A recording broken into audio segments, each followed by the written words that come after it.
신명기 8장 15절. 신명기 8장 15절. 예.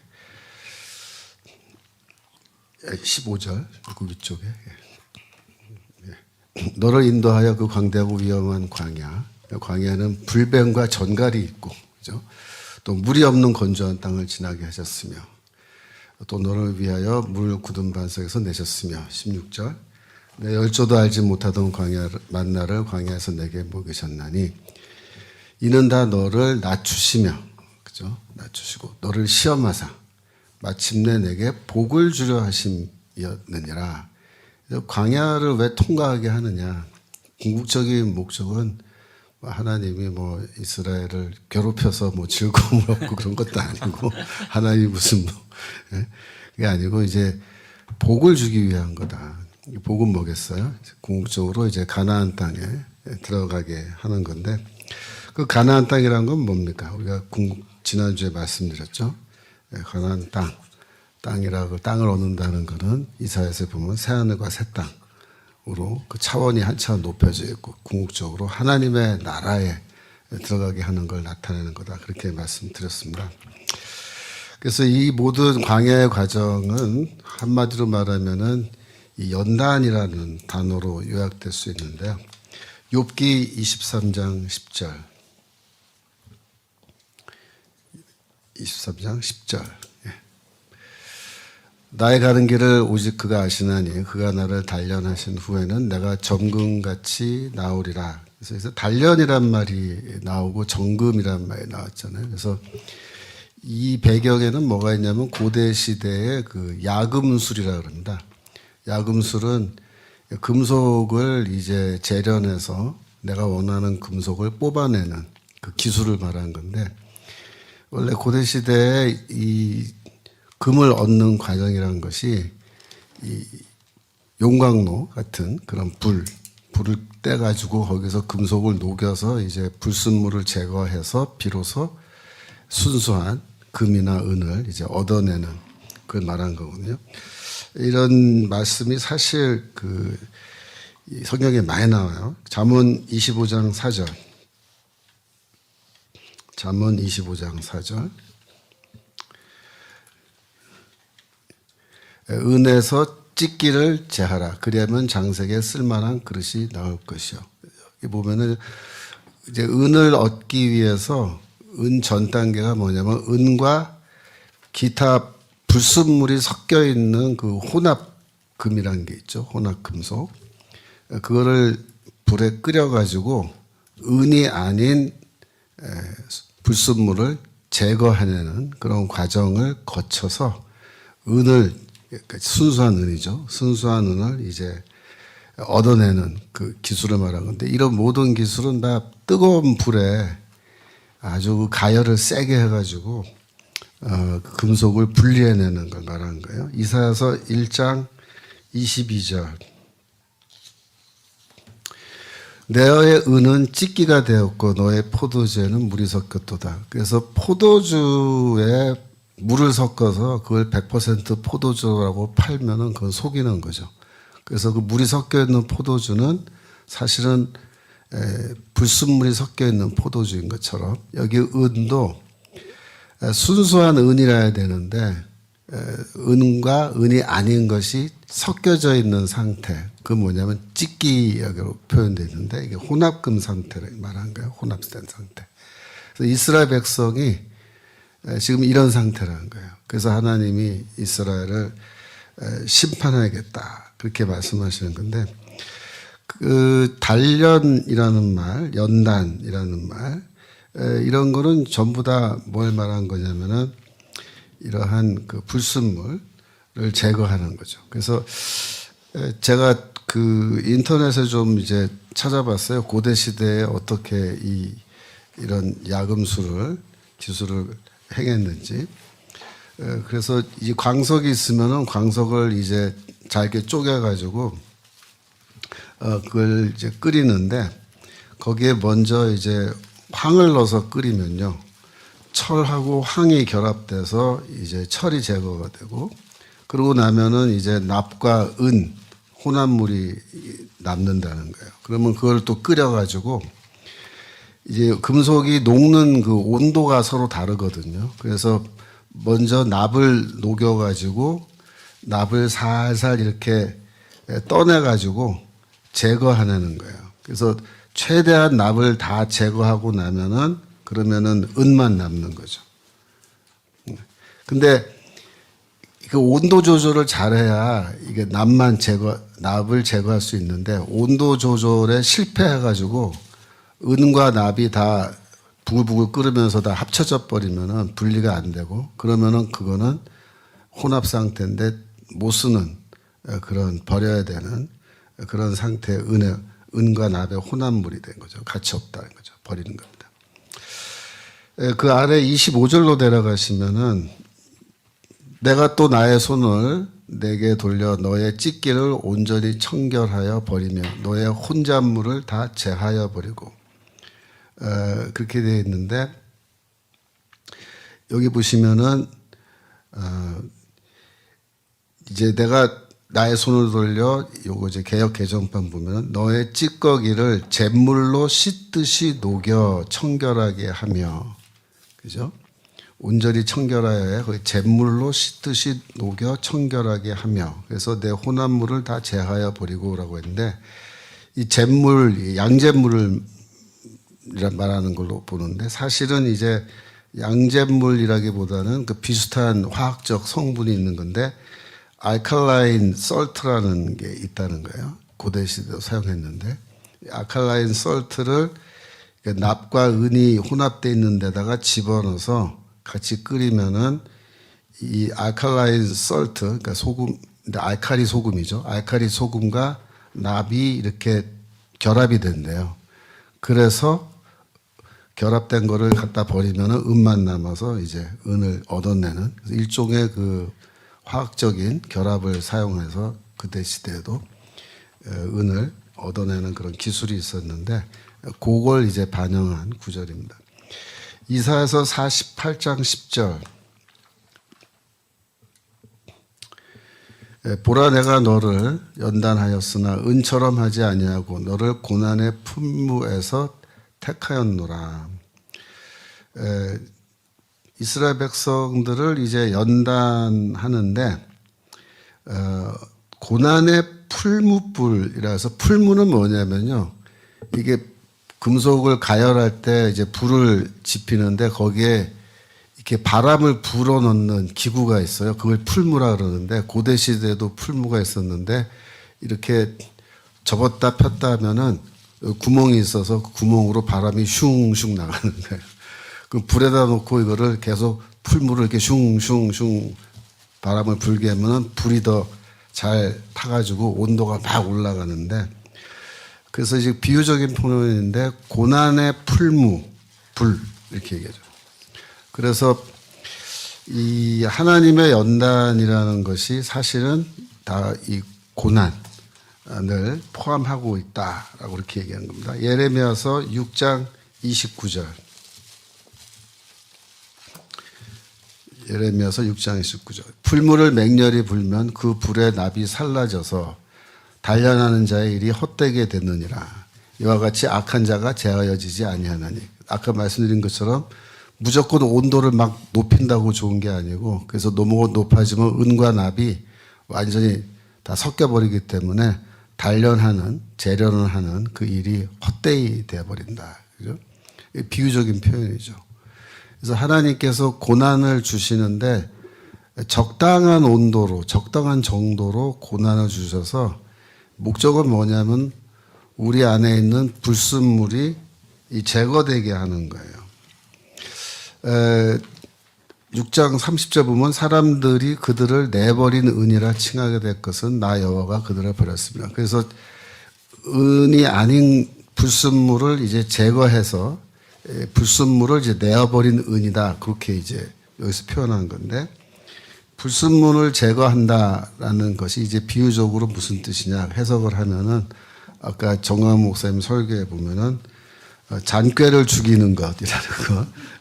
이게 불순물 제거고 그 다음에 아담을 제거하는 것 돼 있는데 나의 옛자아죠. 옛자아를 제거하는 것. 그 불순물 제거입니다. 이게 다. 그 다음에 나의 뜻과 의지와 견해를 제거하는 것. 이게 전부 다 연단의 과정, 재련의 과정 속에서 불순물을 제거하는 것을 비유적으로 이렇게 표현하는 겁니다. 그래서 이 연단을 받고 나면은 굉장히 그 불순물이 다 제거돼서 나의 어떤 옛자, 뜻과 의지와 견해 이런 게 다 제거돼서 완전히 하나님께 순종할 수 있는 그런 순수한 그런 영적인 상태가 된다는 거죠. 예레미야서 9장 7절.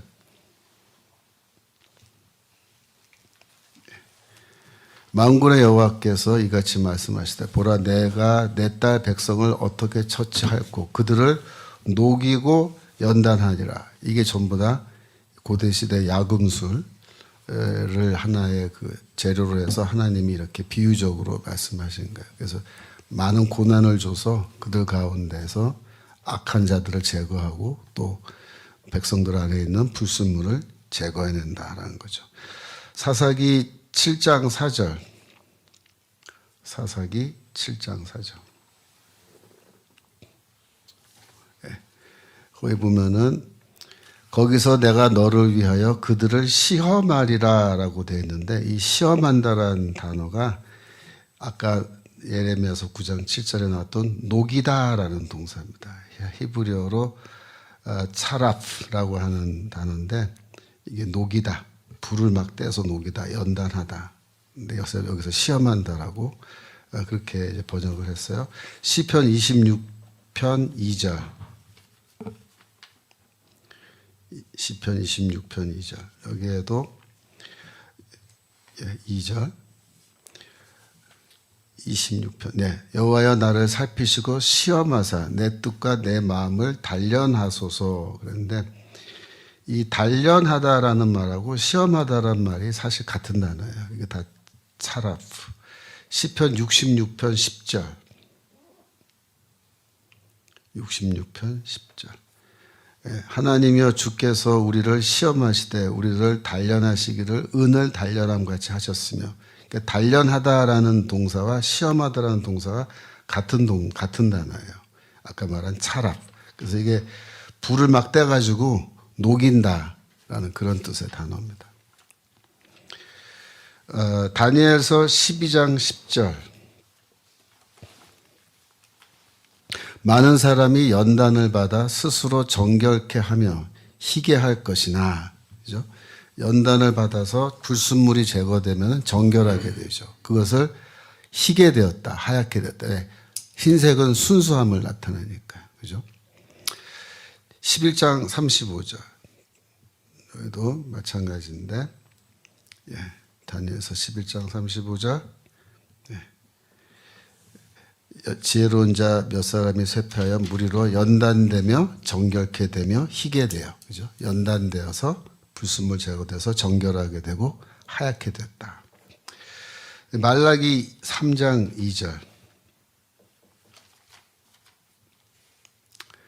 그의 임하시는 날을 누가 능히 당하며 그의 나타나신 때 누가 능히 서리요. 그래서 마지막 때 하나님의 어떤 재림 때 그때 이제 그는 금을 연단하는 자의 불과 표백하는 자의 잿물과 같을 것이다. 그래서 그때 잿물이라는 말이 아까 말씀드린 그 알카라인 솔트, 그 알칼리 소금과 같을 것이다.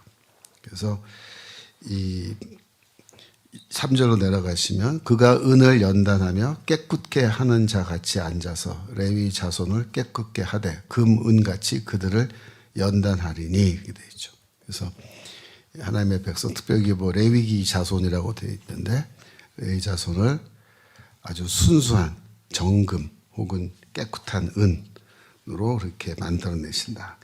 잠언 17장 3절. 잠언 17장 3절 보시면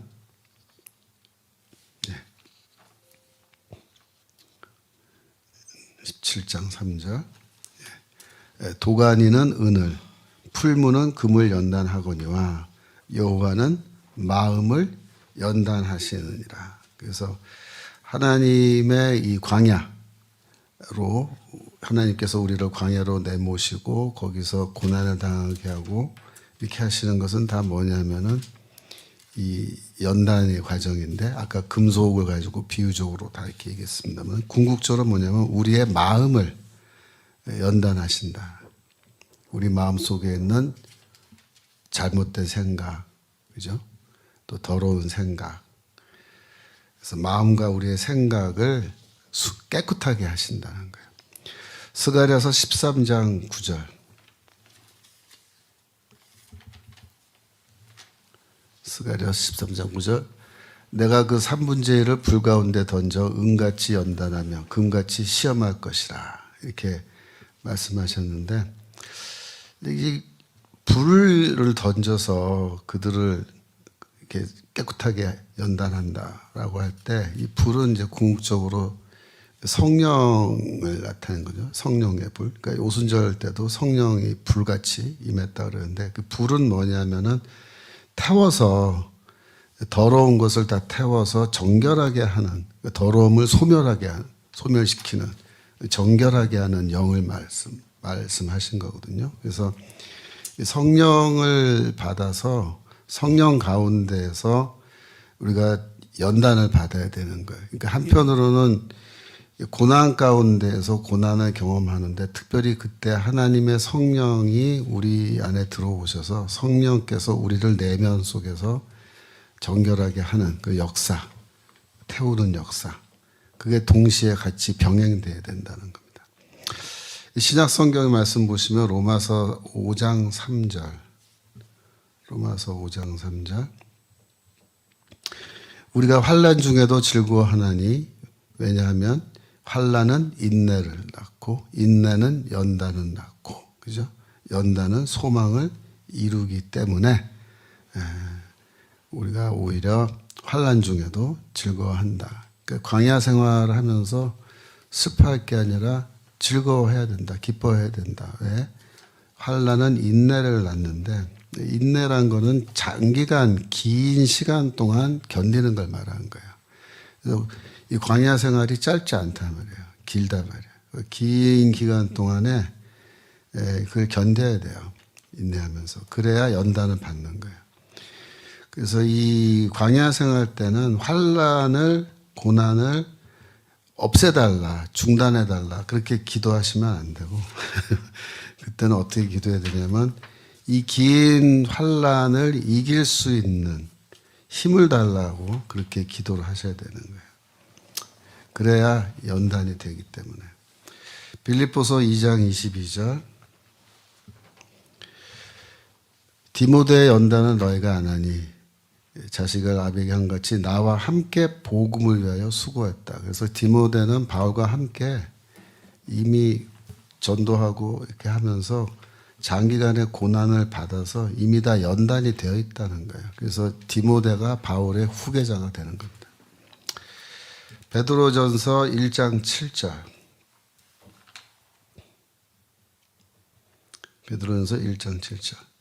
너희 믿음의 시련이 불로 연단하여도 없어질 금보다 더 귀하여. 그랬는데, 이 베드로전서는 그 고난받는 교회를 향해서 보낸 편지거든요. 그 성도들이 이미 고난을 다 받았어요. 그래서 이 불시험을 다 겪은 사람들이에요. 그래서 이 시련을 통해서 불로 연단해서 금보다 더 귀한 믿음을 갖고 있는 그런 사람들이라는 뜻입니다.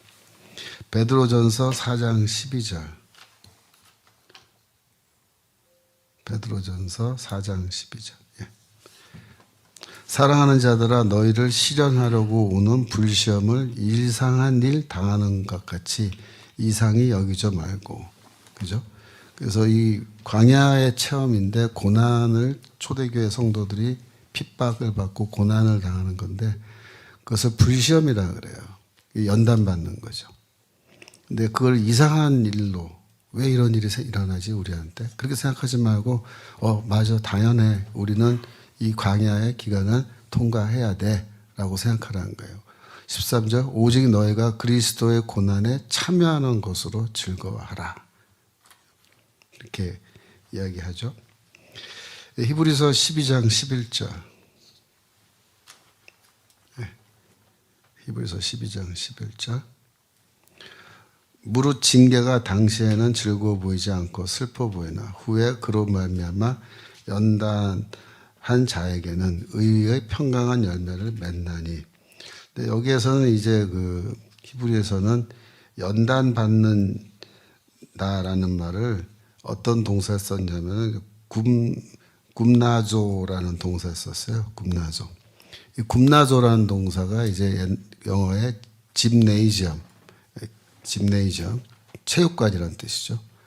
그래서 우리 요새도 여기 짐에 간다, 짐에 운동하러 간다 할 때 그 짐이 짐네이지엄을 말한 건데 이게 굽나조라는 동사에서 나왔어요. 그래서 굽나조라는 동사는 원래 헬라 문화에서 운동장에서 옷을 벗고 나체인 상태로 헬라인들이 운동을 하는 걸 나타내는데 그 운동을 할 때 아주 힘든 그 트레이닝을 시키는 거예요. 그래서 그 군대에 가면은 그 뭡니까 신병 훈련소 들어가면 아주 힘든 훈련을 시키듯이 그 레슬링이나 뭐 이런 거 권투 이런 거 할 때 달리기 할 때 기초 훈련을 아주 세게 시켜가지고 힘들게 만드는 그걸 말하는 건데 그 연단이라고. 그래서 이러한 힘든 훈련, 즉 이제 비유적으로 말하면 광야의 훈련이죠. 그런 거 할 때 그게 결코 슬퍼할 일이 아니다. 그 다음에 요한계시록 3장 18절. 요한계시록 3장 18절. 내가 너를 권하노니 내게서 불로 연단한 금을 사서 부요하게 하고 흰옷을 사서 입어 벌거벗은 수치를 보이지 않게 하고 뭐 이렇게 말씀하실 때 불로 연단한 금이라는 게 이제 비유적인 표현이에요. 그래서 이미 불순물이 다 제거된 금 이거를 내가 갖고 있어야 된다 이렇게 말하는데 이게 광야의 경험을 말하는 겁니다. 광야의 경험을 갖고 있는 자들이 누구냐? 정말로 부유한 자들이다 이렇게 얘기한 거예요. 그게 다른 것과 바꿀 수 없는 큰 재산이다 이렇게 얘기한 거죠. 예수께서 광야에서 40일간 금식하시고 사단에게 이제 시험을 받으셨는데 예수께서 아까 우리 정강 목사님 설교에 이스라엘을 대표해서 어린 아기 예수가 애굽 갔다 오셔서 출애굽했다라는 말씀하셨잖아요. 마찬가지로 예수께서 이스라엘을 대표해서 40일 동안 광야에서 지내셨는데 그게 뭐냐면 40년 동안 이스라엘 백성이 광야 생활한 거를 다시 한번 본인이 대표로 체험하신 걸 말한 겁니다. 그래서 그 40일 광야를 지내실 때 어디서 보내셨냐면은 여리고에서 지내신 걸로 그렇게 전승은 돼 있어요. 왜냐하면 여리고에 가시면 그 시험산이라는 큰 산이 있어요. 높은 산이. 그래서 여리고에서 40일간 금식을 하시고 그 다음에 그 시험산에서 사탄에게 세 가지 시험을 당하신 걸로 그렇게 되어 있는데 제가 예전에 부모님 모시고 저희 집사람이랑 넷이서 성지 순례 가면서 여리고에 한번 갔었어요. 그 시험산에 갔단 말이에요.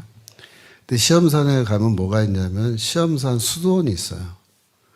그래서 거기 올라가는 길이 있는데 그 길 따라 쭉 올라가면 그 수도원이 있는데 수도원이 그 시험산 절벽에 이렇게 있어요. 근데 저는 그때 그 시험산 수도원이 일반인이 들어갈 수 있는 곳인 줄 알고 실수로 거기에 이제 부모님 모시고 올라갔어요. 근데 갔더니 문이 당연히 잠겨져 있죠. 그게 일반인 못 들어가게 되는 지역인데 제가 모르고 이제 그때는 가서 왜 이게 왜 문이 닫혀 있지? 그러면서 문을 막 두들긴 거예요. 한참 두들기니까 어떤 할아버지가 나왔어요. 나한테 물었기를 너 왜 왜 두들기고 있냐 이렇게 물은 거예요. 근데 그분이 누구냐면 수도 원장님이 나온 거예요. 그래서 제가 여기 한번 들어가고 싶어서 두들겼다 그랬어요. 그랬더니 뭐라 하냐면 여기 일반인 못 들어오는 데다. 수도원이다. 그러면서 문을 닫고 들어가려다가 제 뒤에 저희 부모님이 서 있는데 머리가 허연 할아버지 할머니가 서 있으니까 나이가 몇이냐 이렇게 물은 거예요. 그래서 그때 당시에 뭐 80 정도 넘었거든요. 그래서 80 정도 됐다고. 어디서 왔냐? 그래서 한국에서 왔다 그랬더니 이렇게 보더니 원래 이거 아무도 못 들어오는 데인데 특별히 너희들만 여기 들어와서 구경할 수 있게 해주겠대요. 고맙다고. 그래서 우리가 들어갔죠. 들어가서 거기 수도원을 쭉 보여주는데 절벽을 파서 만든 수도원입니다. 그게 굉장히 오래된 수도원이에요. 그랬는데 그걸 다 방을 구경했는데 마지막 방에 이제 우리를 데려가면서 열쇠 꾸러미를 갖고 와서 이제 뭐라 하냐면 이 방을 너희한테 보여줄 텐데 한 가지 약속을 하래요. 뭐냐면 절대 사진을 찍지 않겠다고 약속하래요. 그래서 그렇겠다고 약속했죠. 그랬더니 이제 그 문을 땄어요. 저는 거기가 어딘지도 몰랐어요. 들어갈 때까지. 들어갔더니 큰 방이 있어요. 그리고 방 옆 저쪽에 계단이 있어요. 그 계단으로 올라오라고 데리고 올라갔어요. 딱 올라가니까 뭐가 있냐면은 그 조그만 공간이 또 있는데 거기에서 바깥쪽을 보니까 여리고가 다 보여요. 여리고가. 근데 거기에 이 돌인데 바닥에서 솟아오른 돌 같은 게 있어요. 이렇게. 근데 그 돌을 이렇게 보여주면서 뭐라 하냐면 여기가 예수께서 40일 동안 금식하신 자리라는 거예요. 그 전승이 그렇게 돼 있어요. 교회 전승이. 그러니까 이제 의자같이 생기지는 않았는데 하여튼 이렇게 바닥에서 솟아올라서 거기에 이렇게 딱 앉을 수 있게끔 꼭 의자같이 동그란 의자 같이 생겼는데 거기에 이제 예수께서 40일 동안 앉아서 금식하셨다는데 거기 이제 앉으면요 뭐가 보이냐면 여리고가 보이는데 여리고라는 지역은 오아시스 지역입니다. 그러니까 예루살렘에서 여리고로 오는 길을 이렇게 가보면요 그 광야인데 그냥 시뻘건 막 그 돌과 큰 바위와 암석 황무지가 있는 그냥 이글이글 타는 그런 지역이에요. 거기는 사람이 못 살아요. 농사도 못 짓고. 그런데 그런 지역을 길로 차로 한참 달려서 가다 보면 저기 초록색 지역이 보여요. 멀리. 그게 뭐냐면 여리고예요.